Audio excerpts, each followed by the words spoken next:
Olá, pessoal. Hoje nós vamos ver a complexidade do sistema agrossilvicultural, SAF, chamado cabruca. Vocês vão ver que uma cabruca não é só uma plantação de cacau, que é o K da cabruca. Vocês vão ver que tem muitas outras coisas lá. Espero poder mostrar como funciona esse sistema, que é muito comum no sul da Bahia, na região de Ilhéus, até Camaquã, já quase na divisa do Espírito Santo. Bom, aqui tem até uma imagem engraçada, mas nós vamos definir o que são sistemas agroflorestais. Né? A definição é a combinação de espécies, né, com cultivos agrícolas, espécies nativas com cultivos agrícolas, podem ser nativos ou exóticos, simultaneamente no espaço ou no tempo. E aí ocorrem interações econômicas e ecológicas. Se você quiser ler, se aprofundar no assunto, aqui é uma série de livros e depois artigos e também páginas na internet e até mesmo vídeos que você pode ler sobre esse assunto aí.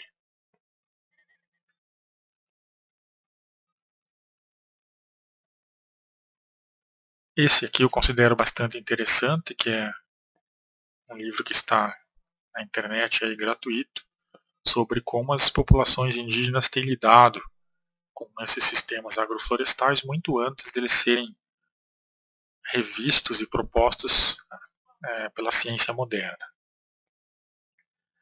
E vai ter muita coisa interessante, não só sobre cacau, como também sobre a castanha do Pará, ali, a forma como os índios têm lidado com essa planta e até mesmo promovido sua regeneração. Aqui é uma série de literaturas, eu vou passar comentando somente aquelas que me interessaram mais e as outras fica de curiosidade aí para vocês. Sobre a história e o principal exponente dos sistemas agroflorestais no Brasil, eu recomendo que vocês leiam o livro do próprio Ernest Gott, essa literatura aqui. Ele foi um dos pioneiros em fazer sistemas agroflorestais voltados à recuperação de áreas degradadas. Depois existem outros livros também na língua inglesa, se você quiser fazer as duas coisas, aprender sobre sistemas agroflorestais e estudar inglês. E alguns outros textos bastante conhecidos já no Brasil sobre o assunto. Né?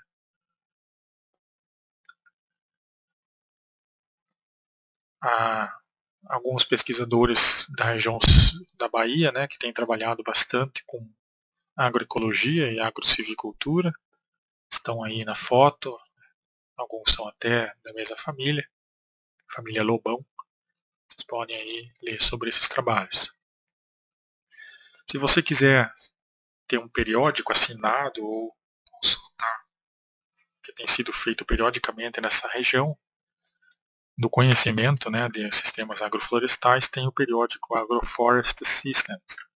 Você vai ficar atualizado mensalmente ou semestralmente com o que tem sido produzido aí de conhecimento.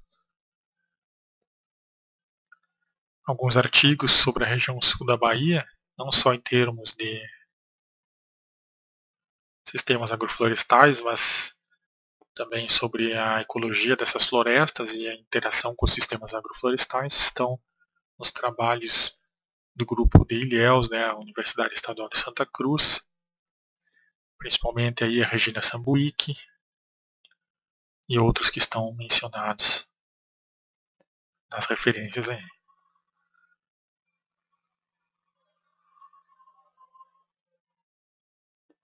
Então eu tenho até o Lobão aí, não esse, para vocês lembrarem dos artigos também do grupo lá, da família Lobão. Esse Lobão, não esse. Mais alguns livros, vocês podem ver que vocês vão poder se informar sobre bastante coisa se vocês lerem essas referências. referências. Também tem coisas sobre café, por aí vai. Mais especificamente sobre a questão da ecologia de insetos na Cabruca, tem os trabalhos do Jacques Delaby e as suas descobertas em termos do que como o cacau interage aí com populações de insetos. O Instituto Cabruca também recomendo que vocês visitem, e tem muitos PDFs que vocês podem pegar os trabalhos do Melo, né, o Libânio, do Durval Libânio, e se informar sobre, aprofundar o texto aqui, né, a apresentação que eu vou fazer. Vocês percebam que muitas das informações que estão aí, nessas referências, foram utilizadas aqui. Então já é uma forma de referenciar e acreditar os autores para as informações que vão aparecer hoje nessa apresentação.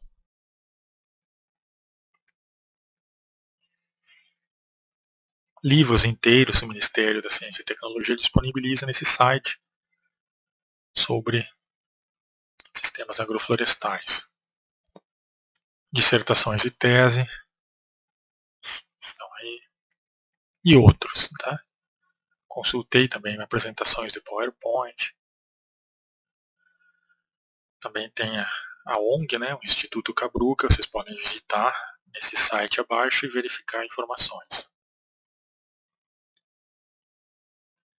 Então, qual é o objetivo dessa apresentação? É fornecer ideias básicas sobre o sistema agroflorestal da Cabruca, mostrar, né, que ela é um sistema agroflorestal que vai muito além da relação entre tão somente cacau e floresta.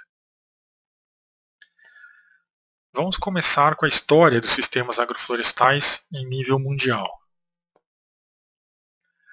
Então, a agricultura começou com o sistema agroflorestais, praticamente, e depois é que ela se transformou numa agricultura com monocultura. Agora, nessa pequena introdução, e talvez essa palestra seja dividida em 2 vídeos, nós vamos começar com a história da agricultura, e aí a gente vai remontar à China, à Pérsia e ao Egito. E aos grupos aborígenes da Austrália, também foram os primeiros agricultores. E a agricultura ela se confunde com o assentamento das primeiras populações humanas e o posterior surgimento das cidades. E da própria civilização. A civilização como a gente conhece hoje, e tudo que se originou, a escrita, ela está relacionada com o fato do ser humano parar de correr atrás do alimento. Ele conseguiu fazer com que o alimento fique perto dele e ele não tenha que se deslocar em busca do alimento. Essa é a diferença entre as sociedades humanas mais primitivas, né, de catadores e coletores, né, caçadores e coletores, em relação aos agricultores. As primeiras espécies cultivadas foram a castanha, a maçã e a oliveira. Isso falando da Europa, né? Falando da Ásia, o dúrio, que é uma planta que tem um cheiro horrível, mas um gosto bom, foi uma das primeiras. O abacate, nas culturas da América Central, foi uma das primeiras plantas a ser cultivadas.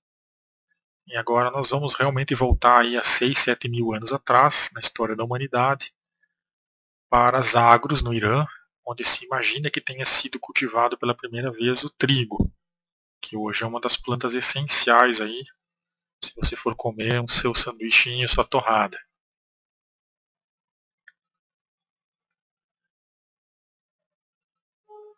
Então a primeira árvore plantada no mundo se suspeita que tenha sido um pé de azeitona na Síria, país que hoje vive uma situação bastante triste.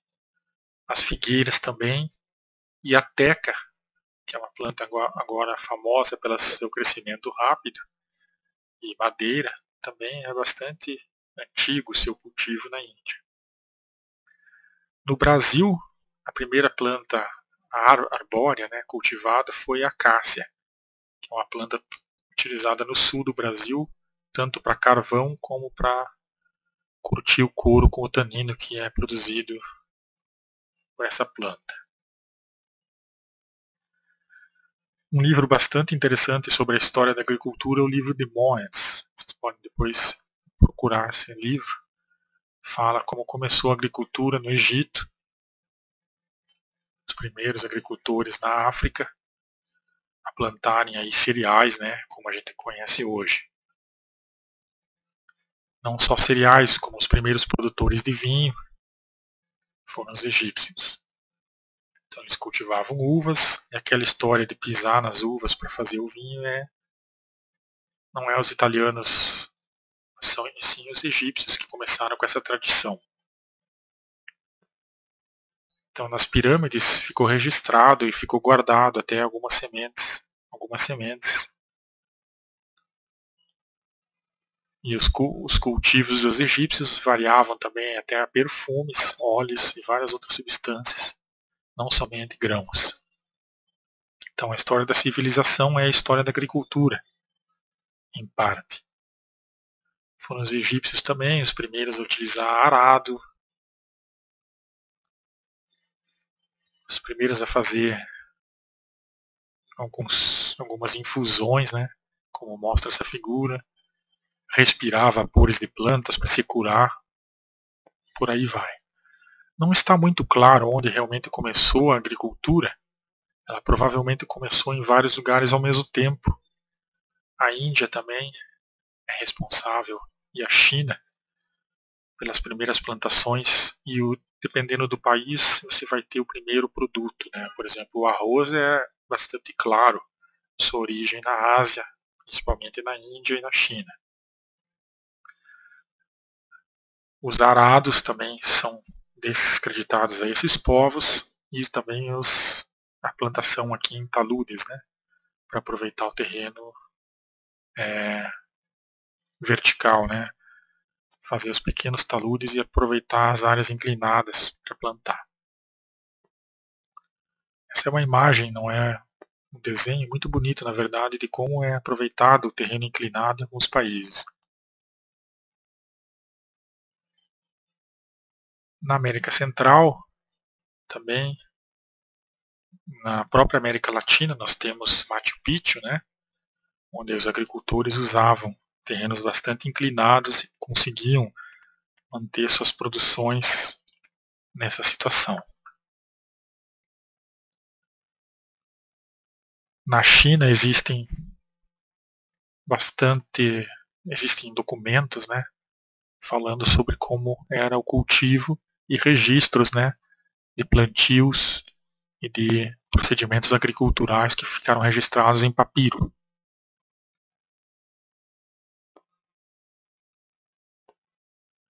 Então, depois, na Idade Média, foram inventadas outras soluções para a agricultura, né? Por exemplo, a ferradura, os calendários, né, para a obtenção de sementes, e uma série, né, de culturas que depois, no final da Idade Média, começo do Renascimento, foram trazidas para a Europa e cultivadas.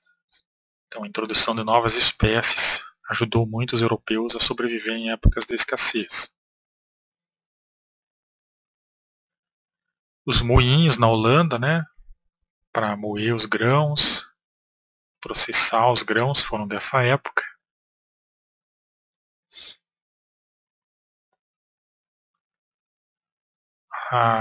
O milho, a batata, a mandioca, trazidos da América, nos anos 1500. E o primeiro pesticida também foi inventado nos 1500, que é o arsênico. Também se descobriu que as fezes de algumas aves constituíam um bom adubo, e aí nas ilhas Guam você trouxe muito carregamento de adubo para melhorar a condição dos plantios, o guano, né? Também os primeiros combates a pragas são dessa época, até que no ano 1600 já havia evoluído bastante a agricultura com a mecanização, estufas, rotação de cultivos e a seleção artificial, que a gente já vai comentar um pouco mais, a escolha, né, dos melhores grãos, das melhores frutas para propagar e serem o futuro plantio. Em 1842, a primeira fábrica de fertilizante, né, que era a transformação aí de substâncias através de dissolução em ácido para formar o fosfato, gesso e muitas outras inovações. Nos anos 1800, surgiram dois pesquisadores que influíram muito a agricultura, né, o Mendel, que tem até uma história engraçada, vocês podem ler aí depois. Foi ele que descobriu quais as proporções de sementes que você obteria fazendo certos cruzamentos, né? Então o trabalho de Mendel começou com as ervilhas, e foi a partir de Mendel que você saberia se você tivesse 10 sementes de um tipo, plantasse e as plantas crescessem, e você polinizasse as plantas, você obteria certas proporções nas sementes resultantes. Isso proporcionou um entendimento melhor das qualidades das plantas e quais plantas eu poderia cruzar e obter características que eu desejasse. Darwin esclareceu muitos aspectos também da seleção, né? Como funciona a seleção artificial, e essas bases descobertas por Darwin e por Mendel foi depois utilizada para fazer retrocruzamentos, melhoramento genético e todas as coisas que a gente conhece hoje em termos de avanços na agricultura, né? Eu recomendo que vocês estudem as duas palestras sobre evolução que eu postei no YouTube para entender melhor toda a importância desses dois grandes pesquisadores na agricultura, tá? Não vou entrar muito em detalhes aqui, mas leiam, estudem lá e vocês vão depois entender o que eu falei aqui em relação a esses dois. Depois nós tivemos irrigação, pesticidas, fertilizantes inorgânicos, no que culminou na Revolução Verde.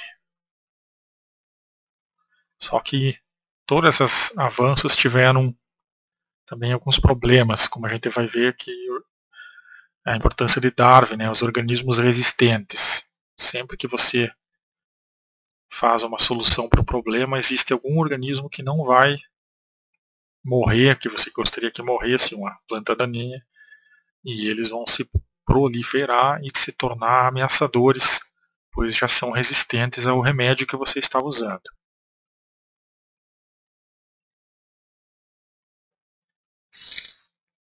Isso ocasionou uma grande crise na agricultura, sendo que a Revolução Verde proposta por Norman Borlaug foi depois rechaçada por muitos agricultores, inclusive, que tiveram maus resultados no seu controle de ervas daninhas e pragas, e culminou numa volta às origens, que é o que a gente vive hoje, né? Então,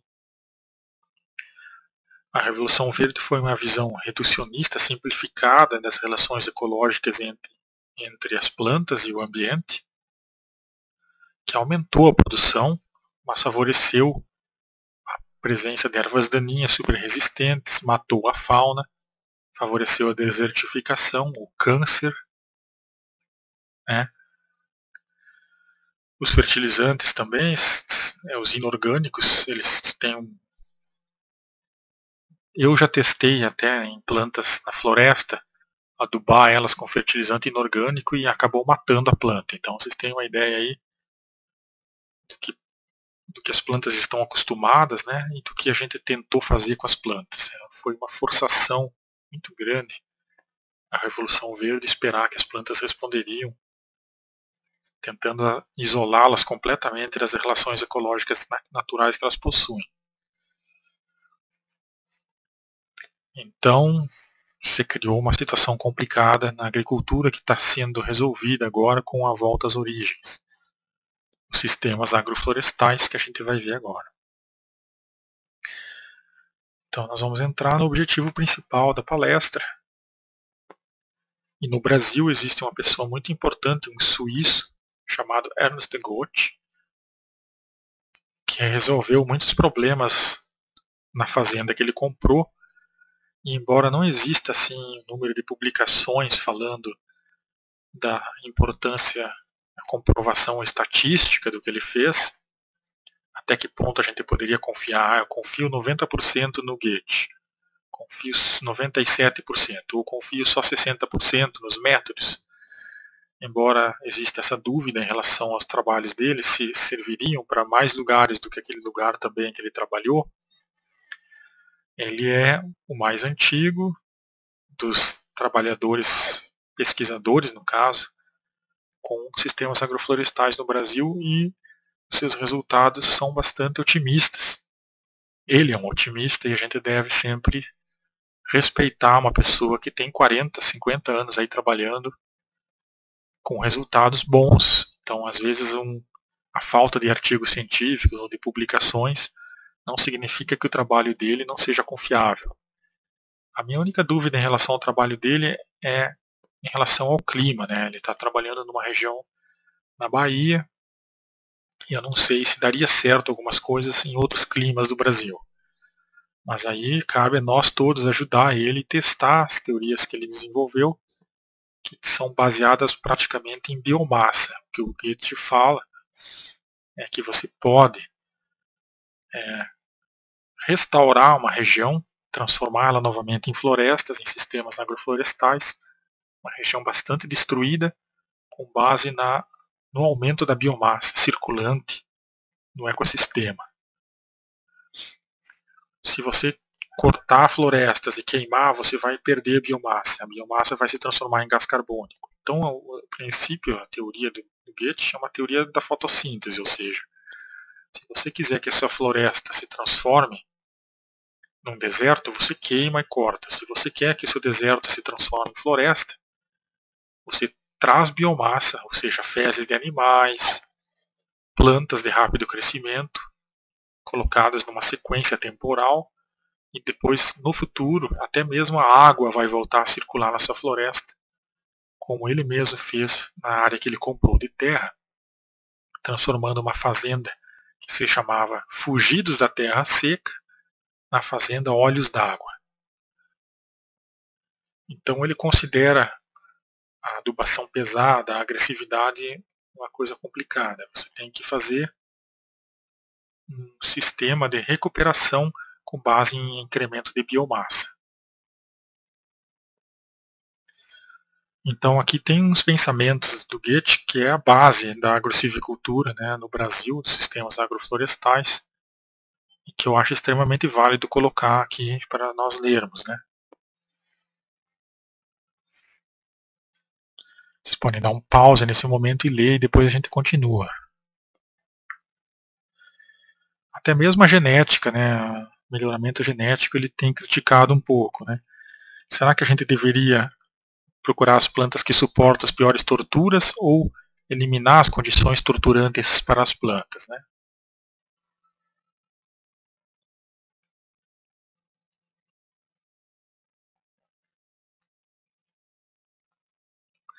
Uma coisa que eu gosto muito no trabalho dele é uma coisa que a gente não encontra na ciência, né? Muitas vezes as pessoas recomendam certos tratamentos para as plantas ou até mesmo de plantios, fazem um único experimento e confiam completamente nos resultados. O que ele tem feito é repetir várias vezes o mesmo experimento e muitas vezes eles dão resultados diferentes. Então, o que o Goethe tem de estatística é que ele já fez os experimentos várias vezes. Então, se um experimento tem 95% de certeza e ele é o único, qual é o valor que tem 10 experimentos com 60% de certeza? Eu acredito que tem até um valor maior, pois ele repetiu as situações várias vezes para chegar a uma conclusão.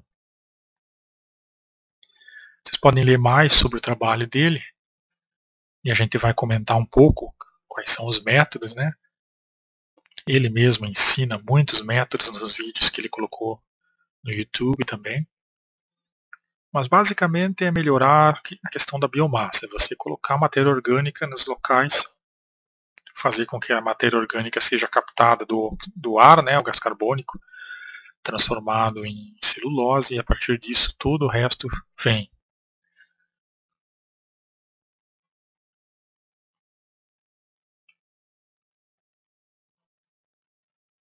Aí tem algumas críticas que ele já, dos poucos trabalhos que ele escreveu da agricultura, né? As críticas em relação à agricultura. E onde a gente pode ler os textos aqui, ó, nesse link.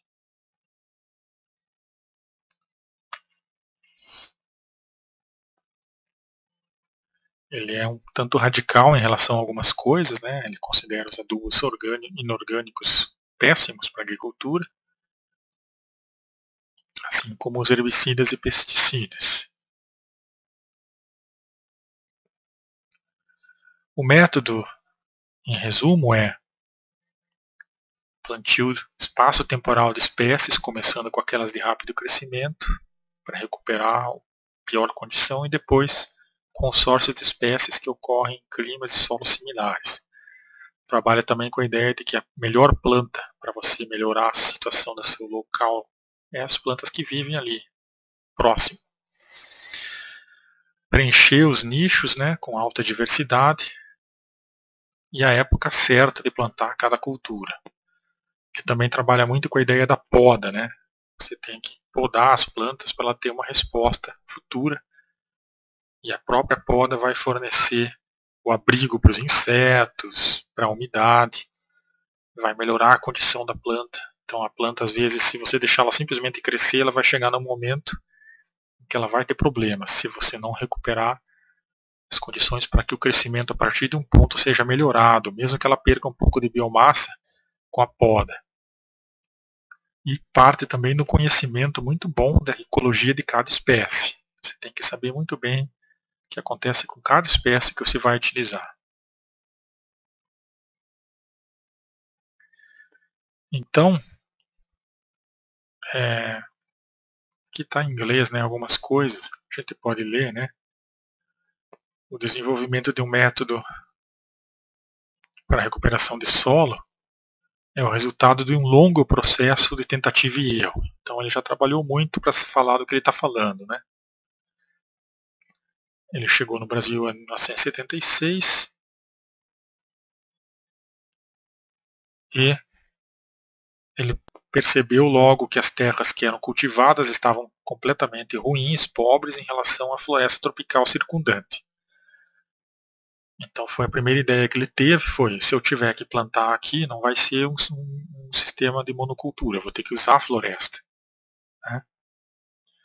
E aí surgiu a ideia de plantar cacau junto com citros, abacate, com mandioca, banana, corticeira, que é uma planta que existe muito na floresta mesmo, atlântica, do sul da Bahia. Engazeiro, que é uma planta que tem capacidade de fazer logo sombreamento e também fixar nitrogênio. Então, todas as ideias partem da funcionalidade que as plantas têm ecologicamente. Por exemplo, se a região é muito seca, você tem que plantar uma planta de rápido crescimento, que além de fornecer nitrogênio como o engazeiro, ele faz uma boa sombra, para que as próximas chuvas não evaporem tão rápido após caírem sobre o solo. Então a primeira coisa que ele fez foi recuperar a capacidade do solo de absorver e manter a água e nutrientes, né? Plantando plantas, como ele mesmo escreveu, mandioca, né? Plantas bastante de rápido crescimento e bastante pioneiras, né?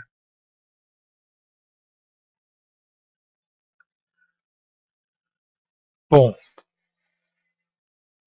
a utilização de biomassa existente, tocos, qualquer outra coisa que estava ali jogado, ele traz sempre para perto das mudas que ele está plantando. Então ele tem um método que é muito interessante, que é de atrair matéria orgânica para a plantinha objeto do estudo. E a partir disso ele recupera realmente a área necessária somente para aquelas plantas vingarem e depois elas fazem o resto do serviço. Então, dentre os numerosos tipos de sistemas agrociviculturais que o Ernst Gotch já testou, inclusive várias vezes o mesmo tipo, estão aí algumas combinações do que pode dar certo e o que não tem dado certo. Por exemplo, quando ele plantou cacau em solos férteis que possuíam cecrópia e trema, ele removeu a cecrope trema e plantou cacau, e aí não houve bons resultados para o cacau. Em solos férteis, na época de implantação do cacau, com sombra da floresta, houve bons resultados para o cacau. Solos não férteis, mas com poda das pioneiras existentes, como por exemplo o ingá, houve bons resultados para o cacau. Aí ele concluiu, né, que o mais importante é a composição florística da floresta existente, que vai determinar os resultados melhores para o cacau ou não.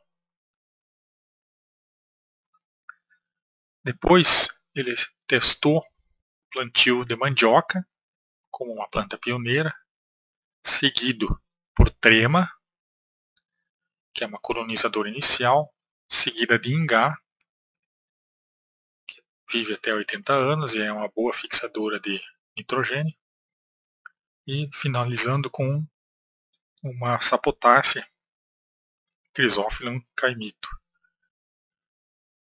Nessa sequência, deu certo o plantio. E ele concluiu que é importante você respeitar uma sucessão, a teoria da sucessão ecológica vegetal, nesses processos de recomposição de áreas degradadas. Quando você não respeita algum dos ciclos, tenta introduzir uma etapa final, como Chrysophyllum, ou tenta plantar uma planta de sombra, destruindo a cobertura com alguma planta, como ele fez em outros casos, a tendência é não funcionar o plantio. Outros sistemas que existem e têm sido testados, um dos exemplos é o free rolar, que é um sistema da Costa Rica, utilizado já há muito tempo pelos índios, que consiste no plantio de feijão e milho, na sombra das bombacáceas, que agora são malváceas, a ceiba, né, a paineira. Então aqui tem o free rolar típico, né, as bombacáceas com o feijão abaixo. O que tem acontecido é que eles fazem uma desrama das malváceas, da paineira, no período de floração do feijão. Então ele recebe mais luz para produzir os frutos. E eles trituram os ramos da paineira, e o que ocorre é que no final da estação seca o feijão está pronto. Existe uma boa produção de grãos. As raízes profundas da ceiba fornecem os minerais restantes para a produção dos frutos do feijão. Então o que acontece é uma dinamização, ou seja, quando você tem um sistema agroflorestal com árvores de raiz profunda, elas vão pegar os nutrientes lá no fundo da terra, trazer para os galhos, e você podando, você devolve os nutrientes para a superfície. O que não ocorreria favorecendo o feijão, ou o café, ou o cacau, numa situação onde você simplesmente plantaria essas culturas na superfície e não teria como vir os nutrientes que estão faltando. É incrível uma conclusão que ele chegou, uma observação, né? Que 2 meses após colocar os ramos triturados perto dos pés de café, o cafezal floresceu e frutificou. Então, a ceiba ela promove a proteção, quando necessário, antes da fase reprodutiva, e a desrama da ceiba faz com que exista a maior aporte de nutrientes na formação dos grãos. Isso pode ser revisto, né, repetido em outros sistemas, como por exemplo no sistema ceiba, café e banana.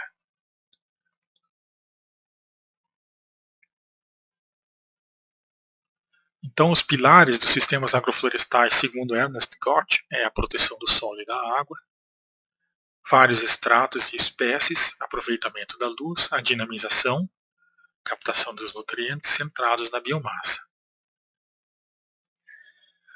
Quando você vai implementar um sistema desses, você tem que ver o que existe nativo lá na região, e eles vão ser indicadores da situação que você vai ter que mudar ou manter, né? Por exemplo, a presença de azedinha indica solos argilosos, pH baixo, falta de cálcio, molibdênio.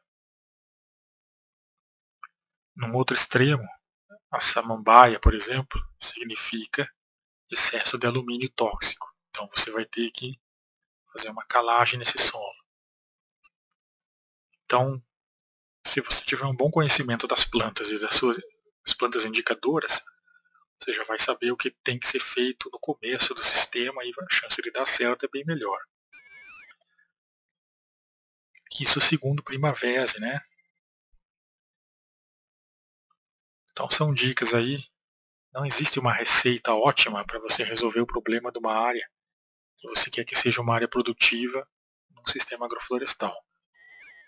Ainda não existem estudos em longo prazo e também em áreas amplas com diversificadas situações e sistemas para propor aí uma solução definitiva. O que existe são algumas experiências pontuais no espaço e tempo que vão definir algumas soluções que podem ou não dar certo, certo? Quando a gente procura trabalhos que sistematizem todo esse conhecimento de uma forma bastante segura, a gente não encontra. Então, o que eu considero como um problema em tudo isso é que pode dar errado se você seguir exatamente o que foi falado, devido à falta de comprovação científica, né, estatística, que vai te determinar realmente qual é a chance de dar certo um sistema desses em relação a outro, em áreas amplas. Seria só essa ressalva que eu teria para colocar. E o resto eu acredito que se a pessoa tiver com a mente aberta e correndo, assumindo os riscos, ela pode fazer os sistemas e adequando os sistemas ao longo dos problemas acontecerem. Não é a situação ideal, mas é o que a gente pode fazer, tendo em vistas que não existe realmente bons trabalhos em revistas científicas testando estatisticamente o que ocorre nesses sistemas, comparando sistemas em várias localidades. Então, nós vamos ter que fazer ainda nesse objeto de estudo, né, os sistemas agroflorestais. Ainda falta muito peso aí a ser levantado, muito conhecimento que a gente tem que produzir para realmente firmar os sistemas agroflorestais com uma base científica robusta. Esse é um desafio para os estudantes e os orientadores em pesquisa científica na área. Então, mãos à massa aí, pessoal, quem quer trabalhar com isso. Então, a pergunta que fica é se o que ele fez na Bahia funcionaria em outros lugares. Alguns cursos que ele tem dado e implementado junto com outras pessoas, até mesmo no Rio Grande do Sul, tem dado resultados positivos. Então, se o que for proposto for repetido numa escala bastante ampla, isso vai se sustentar como evidência, não há necessidade de ficar fazendo erguer essa pirâmide do conhecimento científico totalmente fundamentado. O senso comum vai mostrar que realmente funciona. Mas para isso é necessário um número bastante grande de iniciativas com sucesso, que ainda a gente não viu por completo. Uma divisão então dos sistemas agroflorestais é o sistema agrocivicultural, quando você mistura plantas com árvores, né, plantas anuais com árvores, que está aqui recém aparecendo, né. Outro tipo é o sistema silvipastoril, onde aparece os plantios de plantas anuais e os animais, e o sistema completo, que é os animais, as plantas anuais e a silvicultura, as florestas. Então essa é a tríade básica dos sistemas agroflorestais. Partindo de um sistema onde há um menor aproveitamento do solo, somente com animais e grama, há um intermediário e um completo aqui, termos de aproveitamento do solo e também da luz que vai entrar na floresta.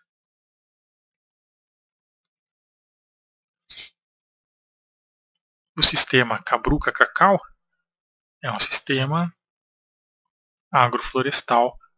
Nós vamos ver os detalhes dele agora, mostrar quais são as suas vantagens, suas desvantagens e alguns exemplos históricos do que tem acontecido em relação a esse sistema, o que será visto na parte 2 desta apresentação.